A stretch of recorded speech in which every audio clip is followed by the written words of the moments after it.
Dat was vet, hè? Geen sponsoring, wel fashion. Dit is van vrienden van ons en daarom hebben we dit even voor hun gemaakt. 100% katoen, handgemaakt door moeders uit Marokko. Cool, hè? Het is ook nog grappig dat een Nepalees dit voor een goed doel uit Marokko doet. Hey, check hun website. Ik ga nu naar een heel speciaal iemand toe, dus later.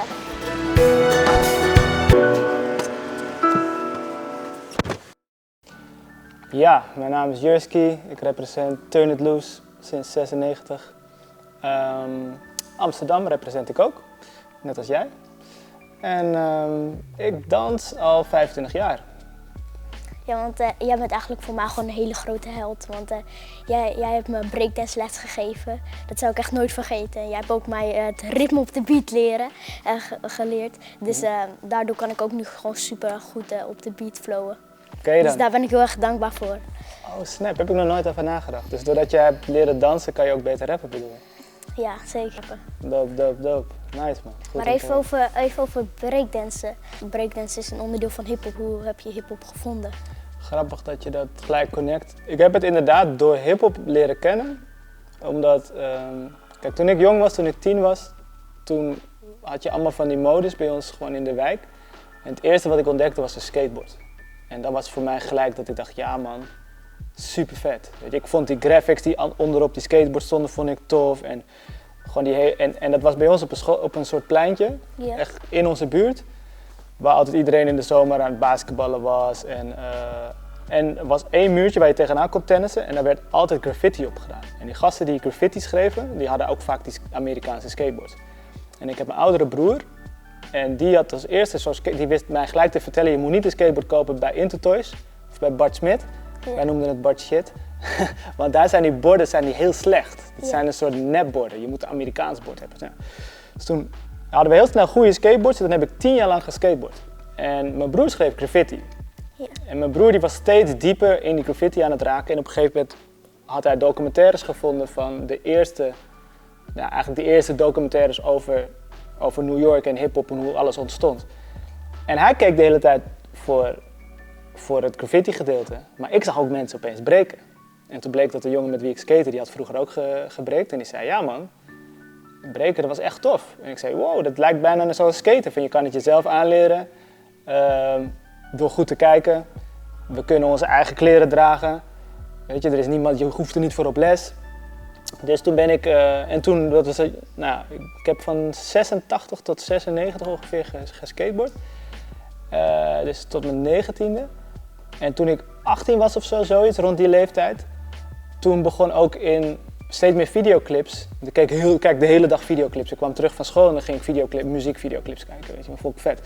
En dan checkte ik altijd wat ze aan hadden. En op een gegeven moment zag ik steeds meer stukjes breakdance erin. En mijn vader had net een videorecorder, dus toen ben ik alles gaan opnemen. Yeah. En al die stukjes breken ben ik de hele tijd opnieuw gaan kijken en na gaan doen. En hetzelfde met de videobanden van mijn broer over hiphop. Daar zaten dan stukjes in van Rocksteady Crew en Wild Style en Style Wars. En ik ging alles precies proberen na te doen. En dus je kunt eigenlijk zeggen dat ik door hiphop, omdat mijn broer die deed graffiti, ben ik met breken in aanraking gekomen. En op een gegeven moment in de jaren 90 kreeg je ook op MTV een programma wat alleen maar rapvideo's liet zien. Yo MTV Raps. En dat was eigenlijk super vet, want dan zag je en die Amerikaanse mode en je zag ook clips waar weer kleine stukjes breken in zaten. Dus eigenlijk dat zorgde ervoor dat ik op een gegeven moment helemaal, dat was gewoon mijn ding. En het was voor mij heel logisch dat je dat gewoon jezelf aan kon leren. Dus ik ben gewoon gaan oefenen. Ik heb serieus kartonnen dozen in mijn slaapkamer gelegd. Yeah. En daar geoefend. En dan had ik cassettebandjes met Mantronics en Schoolie D, want die had ik overgenomen van een oude skateboarder van me. En beneden hadden we een parketvloer. Dus daar ging ik mijn backspins en zo oefenen. En op een gegeven moment, toen was ik op vakantie geweest en ik ben altijd in de zomer jarig. En ik dacht, weet je wat het vetste verjaardagfeest zou zijn? Als ik al mijn vrienden uitnodig, maar ook mijn breekvrienden, want ik had een paar mensen ontmoet die ook breekten. En dan ga ik gewoon draaitafels huren en gaan we gewoon in de woonkamer breken. Heb ik alle spullen aan de kant gedaan. En heb ik 2 verjaardagen, had ik ook een DJ, en was ook een vriend van mijn broer, die DJ'de een beetje. En die ging allemaal electro draaien. En we gingen gewoon in de woonkamer breken. Dat was echt super vet. En eigenlijk, ja, dus zo is het gegroeid. En toen zijn we met de crew mee gaan doen aan een wedstrijd in 96, Amsterdams. En die wedstrijd, dat was de reden dat we een naam moesten verzinnen. Want we zaten in de zaal met z'n allen van, nou oké, we gaan meedoen. Wie gaan er meedoen? Nou, alle mensen die een beetje goed zijn, wie willen. Hoe gaan we dan heten? En ik danste samen met jongens of mannen eigenlijk, toen nog jongens, die in de jaren 80 ook hadden gebreakt. Een daarvan was Cat22, ook een hele bekende graffiti-schrijver. En zij wisten eigenlijk, en Pascal, wij noemden hem Puk. En zij wisten al van de originele breakers dansten op nummers van James Brown. Want die hadden de hardste breaks. Ja. James Brown, zeg maar, dus zijn drummers, die werden daarna alleen maar gesampled door hip-hop-artiesten. Want daar zaten de hardste breaks in. Ja. Dus wat er gebeurde was dat eigenlijk, omdat dat de nummers waren, hadden ze ook een naam verzonnen voor de crew die een naam was van een nummer van James Brown, Turn It Loose. Dus zeg maar, zo komen wij aan onze naam. Heel veel mensen weten dat niet, maar het is nog steeds een van de bekendste nummers. Waar die op elke jam nog steeds wordt gedraaid. Give it up, turn it loose. En die break die blijft klassiek. Dus ik ben heel blij met die naam en dat is eigenlijk mijn hele breakverhaal. Ja, turn it loose. Maar wat ik ook wel weet is van als het donker is en jij bent aan de breakdansen, dan, en ik zie niet precies wie het is, weet ik gewoon dat het jij bent. Want ik herken het gewoon aan je stijl. Dan weet ik gewoon altijd. Maar kijk, het is heel mooi dat je dat zegt. Dat gebruik ik heel vaak als voorbeeld van wanneer je als breaker je eigen stijl hebt. Dan zou je eigenlijk een doek moeten kunnen neerzetten met een lamp erachter, zodat je alleen de schaduw ziet van de danser en dan moet je hem al herkennen.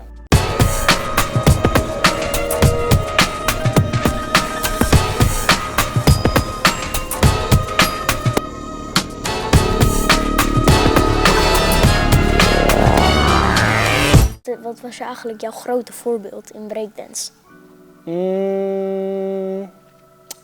Goeie vraag. Kijk, sowieso is hij de hele tijd gewisseld. Omdat als je nog niks kan, dan is iedereen indrukwekkend, dan is iedereen goed. En op een gegeven moment kan je steeds meer moves en dan raak je op dingen een beetje uitgekeken. Maar ik had sowieso iedereen die moves kon die ik niet kon, die ik graag wou kunnen, dat werden zeg maar mijn voorbeelden. Dus Pascal in mijn groep die kon heel veel moves, heel mooi, die ik niet kon en die ik via hem heb geleerd. Dus swipes en windmills en dat soort gewoon klassieke moves, mooie backspins. Daardoor heb ik echt die moves leren waarderen. En ook geleerd van, het ziet er misschien makkelijk uit, maar als je het gaat oefenen dan wow, het duurt best wel lang voordat het er bij jezelf perfect uitziet. Dus in mijn crew was het vooral Pascal, omdat wij gewoon heel veel samen trainden. En hij was 7 jaar ouder dan mij en had in de jaren 80 al gebreakt. Daarna ontdekte ik in Nederland steeds meer mensen. Dus bijvoorbeeld in Groningen had je Just for Fun. En dat was een crew met zeg maar Dickie en Sylvain. Die waren zeg maar echt de beste breakers binnen die crew. Sylvain die danst nog steeds, die is naar Amsterdam verhuisd later.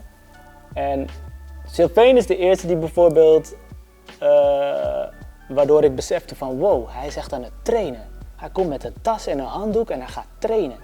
En dat snapte ik helemaal niet, want ik was zeg maar bij het skateboarden. Voorheen was ik gewoon gewend van je gaat gewoon skaten, weet je wel, omdat je het leuk vindt. En bij breken had ik zoiets van je zet muziek op, je gaat jammen, je gaat gewoon breken omdat je bent iets aan het nadoen wat je er super vet uit vindt zien. En als je het zelf aan het doen bent, dan heb je het gevoel van ja man, we doen nu net alsof we in Beat Street zitten of whatever. Ja. En dus het was altijd voor mij feest en jammen en de hele tijd je moves proberen, maar niet trainen. Trainen vond ik iets van ik ga iets oefenen tot ik het kan. Dat vond ik heel erg. Maar toen dacht ik, toen snapte ik later wel van als je moves echt wil kunnen, bij break komt het niet zomaar. Misschien snap je wel hoe een move gaat, maar voordat jouw lichaam snapt wat je moet doen, tijdens een windmill, simpel voorbeeld, weet je draait zo en je draait zo. En je voeten blijven in de lucht en je moet ook iets met je handen doen en je kan hier vallen, hier, je kan overal vallen. Dus er gebeurt zoveel dat toen snapte ik van wow, oké. Weet je, hiervoor moet je echt trainen. Toen ben ik later op een gegeven moment naar Rotterdam gegaan en daar had je Paulo Nunes. En hij was toen al een legende, omdat hij in de jaren 80 had hij wereldkampioenschappen gewonnen. En kijk, Paulo was anders dan de andere breakers, want hij heeft een ander lichaam dan wij hebben. Doordat zijn knieschijf toen hij jong was, hebben ze die weggehaald, want hij had een ongeluk gehad. En toen is zijn been niet verder gegroeid en kon niet meer buigen. Dus hij heeft 1 kort been en en een been zoals wij dat hebben. Maar als hij op zijn korte been staat, lijkt hij klein, maar als hij op zijn rechterbeen gaat staan, is hij best wel groot. In ieder geval, hij had zo hard getraind op power moves, omdat hij allemaal moves, hij dacht bij breken, wow, dan kan ik vooral mijn armen gebruiken. Kan ik hier zo lopen, flare kon hij, die bijna niemand kon in de jaren 80 al. En alles keihard, turtles keihard. En ik kwam daar binnen en hij zegt, ik vond dat ik al best wel goed kon breken. Dus hij zei van, kan je molen? Ik zo, oh, dat is Rotterdams voor windmill.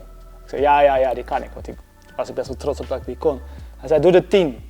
En ik schrok gelijk al. Ik dacht, ik heb nog nooit 10 gedaan. Maar ja, ik dacht, oké, laten we maar eens proberen. Dus bam, ik doe de 10 achter elkaar. Ik ben wel blij dat het gelukt was. Hij 10, erachteraan. Toen zei hij nog een keer. En ik schrok weer. Ik zei, van, what the fuck, weet je. Ik was al lang blij dat het de eerste keer was gelukt. Maar ja, ik kon niet laten zien dat ik schrok. Dus hij vroeg, heb je pijn? Ben je moe? En door die 2 vragen, toen was ik best wel van, oké, ik ga niet zeggen dat ik pijn heb. Ik had een beetje pijn. Ik ga ook niet zeggen dat ik moe ben. Maar oké, let's go. Nog een keer. Bam, bam, bam. Weer 10 gedaan. Hij weer 10. En toen, oké, cool. Toen ging hij iets anders doen. Ging hij weer iemand iets trainen. En toen dacht ik, wow, oké. Zo zijn ze zo goed geworden. Ze doen gewoon iets zo vaak achter elkaar. En dus dat soort mensen hebben mij heel erg geïnspireerd. Daarna kreeg ik steeds meer videobanden. En in Duitsland had je Storm. En Storm was toen, zeg maar, de breker die alle power moves die er toen bestonden, allemaal kon ten eerste. En allemaal kon combineren. En dat was echt bizar. En bij hem zag het er zo makkelijk uit, dat was niet normaal.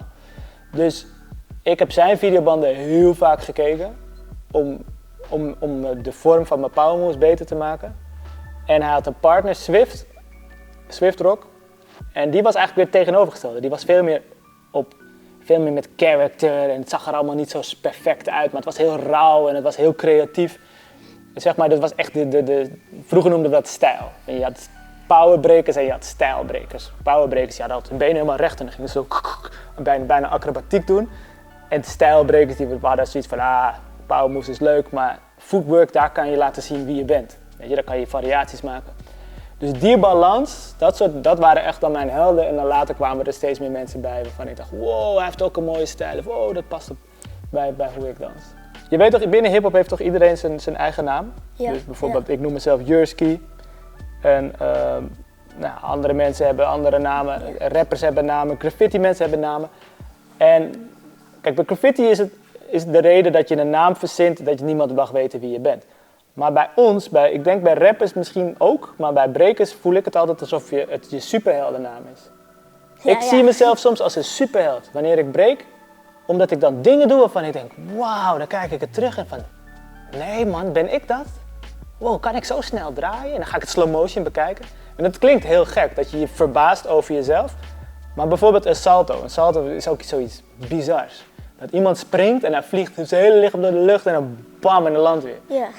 En met heel veel breakmoves heb je dat. Dat je zeg maar bij een swipe, als je erin springt, dan vlieg je een gedeelte in de lucht. Je kunt het niet slow motion doen, je moet het snel doen. Dus als je dat aan het doen bent, en je kijkt het later terug, dan denk je, wow, hoe dan? Ja, Weet je, dus, en ik denk dat is dat ding, wat break altijd voor mij zal zijn, van die breaknaam, dat is zeg maar mijn Superman pak, wat ik aantrek en dan kan ik gekke dingen, zeg maar.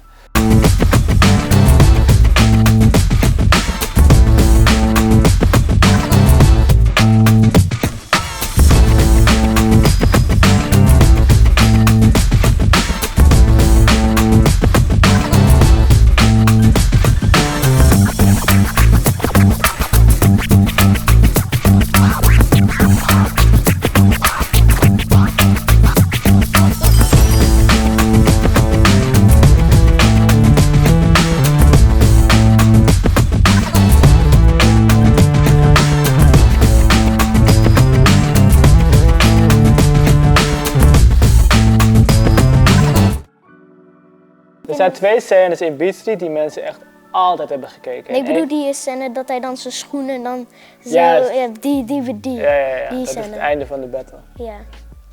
Ja man, dat is New York City Breakers tegen Rocksteady. En daar heten ze anders. Daar hebben ze andere namen voor de film gekregen.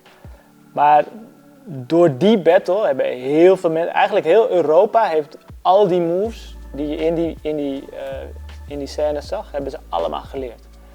En het grappige was, omdat zeg maar in de jaren 80 was het op een gegeven moment een soort explosie. Hier in Europa had nog nooit iemand zoiets gezien. En dus iedereen wou dat kunnen. En vooral mensen die een andere achtergrond hadden. Die zich meer herkenden in de mensen die in die film zaten. Weet je. Dus je zag hier in Nederland, je had wel een paar blanke brekers. Maar ik weet nog toen ik begon dat ze zeiden van hoezo doe je dat? Het is en uit de mode en je bent blank. Het werd vroeger niet gedaan door mensen die blank waren. Wat niet waar was. Maar wat je wel zag was dat hoofdzakelijk... In Nederland had je natuurlijk superveel Surinaamse jongens, Antilliaanse jongens, Turkse jongens. En zij waren echt, dat was hun ding, zeg maar. Dus de hip-hop en alles wat daarbij kwam, weet je, als je het gevoel hebt van hé, hier lijk ik op, dan heeft het meer aantrekkingskracht. Maar wat er gebeurd was, dus toen die films op een gegeven moment niet meer in de bioscoop draaiden, nou niet iedereen, toen hadden mensen nog geen videorecorder, dus dan kon je het niet meer zien.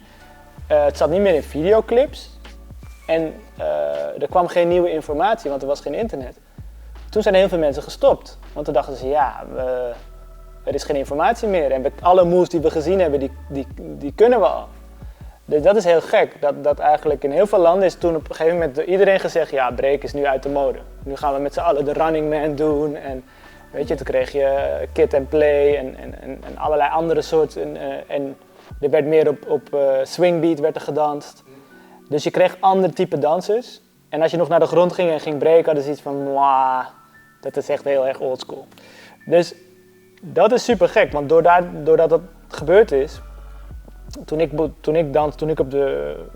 ik op school zat, dan ging je op schoolfeesten ook wel gekke dingen doen als een knee drop of ik kon zo door mijn voet heen springen. Maar ik hield van trucjes, alleen breken was toen uit, dus niemand deed dat. Dus ik had ook niemand van wie ik dat kon leren, toen ik echt jong was. Dus eigenlijk voor nu, mensen die nu beginnen, hebben zoveel informatie.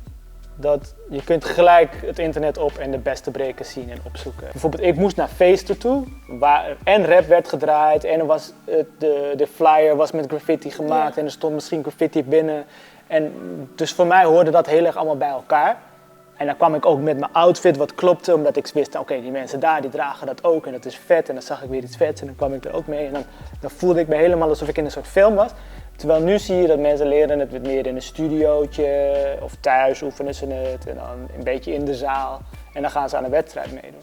Dus maar minder in de cultuur. Dus nou ja, dat is wel een verschil. Maar dus ik zelf vind dat soms jammer omdat ik vond dat heel erg vet. Alleen aan de andere kant zie ik wel dat het niveau nu is veel hoger.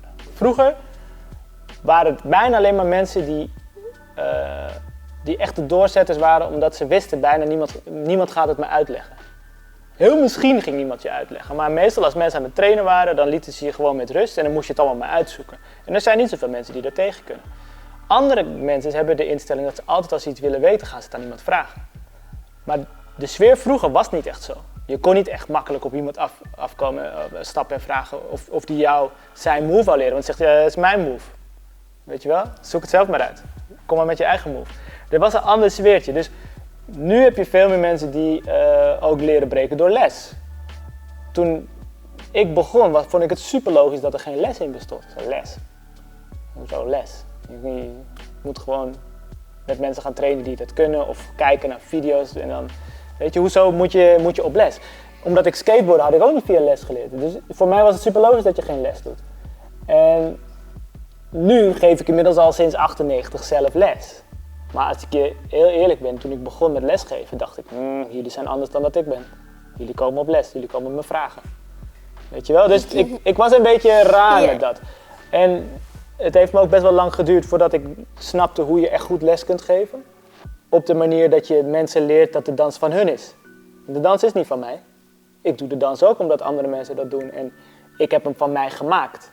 Maar de bedoeling bij elke leerling is dat hij het ook van zichzelf maakt. Dat als hij muziek hoort, dat hij weet, ja man, ik heb een taal die ik hierop kan spreken. En die heb ik geleerd en ik heb mijn eigen accent en ik heb mijn eigen slangwoorden en dat is hoe ik praat. Omdat ik ben ik. En dat zie je binnen alles bij hiphop. En dat wist ik niet zo goed hoe ik dat moest leren aan mensen. Dus mijn eerste paar jaar dat ik les heb gegeven, heb ik iedereen geleerd wat ik kon. Maar ik heb ze niet geleerd hoe ze zelf konden zoeken. Want ik wist niet hoe je dat aan iemand moest leren. Dus ik zeg altijd, het lijkt bijna alsof ik mensen... je weet toch achterin het wiskundeboek staan alle antwoorden? Ja. En daar heb ik ze laten bestuderen. Dus ze wisten precies hoe een antwoord eruit moest zien. Maar ik heb ze niet leren rekenen. Dus als ik dan muziek aanzette, dan gebeurde er niks. Ze zaten gewoon te wachten tot ik zei wat ze moesten doen. Terwijl dat hoort niet. Als muziek aangaat moet je denken, ja man, oh deze beat is erg, yo. En dan moet je gaan breken. En zij deden dat niet. En ik dacht, hè?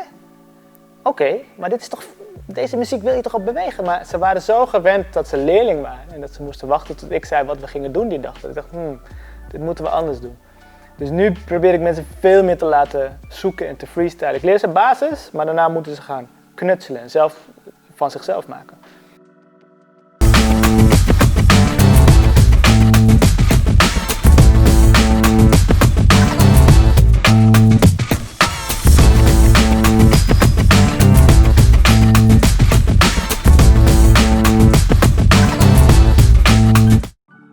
Breakdance wordt nu ook een Olympische sport. Dat heb ik op het nieuws gehoord. Maar wat betekent dat voor jou? Het betekent denk ik voor ons allemaal best wel veel. Olympische Spelen is eigenlijk, dat laat alle sporten zien aan de hele wereld. En elk land kan zichzelf bewijzen door hun beste mensen, de sporters, te sturen. En dan, die kunnen dan een gouden medaille winnen voor hun land. De Olympische Spelen is maar 1 keer in de 4 jaar. Hè? Ja. Dus dat is bizar. Hoe weinig Olympische Spelen er eigenlijk zijn. Dus ze gaan nu vragen of zijn er ook brekers. En wat blijkt, Nederland, het niveau is heel erg hoog. Wij hebben tot nu toe, elke internationale competitie staan er wel een paar mensen in de wedstrijd die uit Nederland komen. En dat is best wel bijzonder voor zo'n klein landje. Wat je nu ziet is dat er in de gemeente in Amsterdam al gelijk naar ons is gevraagd van, zijn er brekers hier? Hoe is het niveau? Wat hebben jullie nodig? Is Amsterdam nu een plek waar je talent kan ontwikkelen of niet? Amsterdam is de eerste stad die is begonnen met een topsportprogramma waarbij ze van 6 disciplines, wat zij urban sports noemen. Urban is een woord waar je van alles van kunt vinden, maar zij gebruiken dat voor sporten die zij als anders georganiseerd of ongeorganiseerd zien. De andere sporten die we allemaal kennen, zoals voetbal of tennis of zwemmen of whatever, daar ga je op een vereniging. Maar wij doen dat natuurlijk niet. We hadden het er net al over, break leer je jezelf. Dus wij hebben een hele andere structuur. Maar de Olympische Spelen in Parijs mochten ze 6 nieuwe disciplines voorstellen. En ze kwamen erachter, ja, we beginnen een beetje oud publiek te krijgen. Wat doen eigenlijk jonge mensen? Wat voor sporten doen zij? En toen kwamen ze dus met dingen als skateboarden, windsurfen, breken. En ze zeiden van, maar dat zijn eigenlijk veel meer lifestyle sporten. Daar hoort muziek bij, daar hoort kleding bij, het wordt op een andere manier gesport. En de grap is dat bij skateboarden en bij break, als je iemand vraagt, voel jij jezelf een sporter, zeggen ze vaak, nee, natuurlijk niet, ik ben een danser, hoe bedoel je sport? Dit is mijn lifestyle, dit is mijn cultuurtje, dit is mijn ding. Dus zelfs daar was het een beetje gek voor ons, dat we opeens in de Olympische Spelen kwamen van, oké, maar kunnen we dan nog wel doen wat we altijd doen? Nou, waarschijnlijk wel, want zij willen ons, dus ze willen wat wij doen. Ja, maar waar ben je eigenlijk allemaal geweest om te breakdansen? Wauw. Nou, ik ben sowieso met mijn crew op de gekste plekken geweest om op te treden. Want dat heeft mij eigenlijk al deze jaren ervoor gezorgd dat ik heb kunnen leven van dans. Doordat ik met Turn It Loose heel veel optredens heb gedaan. En op allerlei plekken, op heel veel scholen door het hele land. Dus ik heb echt bijna alle scholen in Friesland en zo gezien. School de Poëzie is ook een project waar we aan meedoen. Voor hun bijvoorbeeld werken wij al 20 jaar. Dus we hebben op allerlei gekke theaters hebben wij gedanst. Of de eerste 10 jaar dat ik danste, zeg maar. Toen ben ik op heel veel festivals geweest. En allerlei dingen die met hiphop te maken hadden. Dus allerlei hiphopfeesten. Elke stad heeft wel een keer een feest gehad. En dan kwamen wij daar kringen maken. Op veel break-evenementen ben ik geweest, ook als jurylid. Maar ook een paar keer in Zweden, een paar keer in België. In Chicago was ik een keer. In China ook hetzelfde. Was ik daar, vroegen ze van, kan je jureren, kan je ons dingen leren. Omdat voor hun ben ik al snel een beetje oldschool, omdat ik best wel lang dans.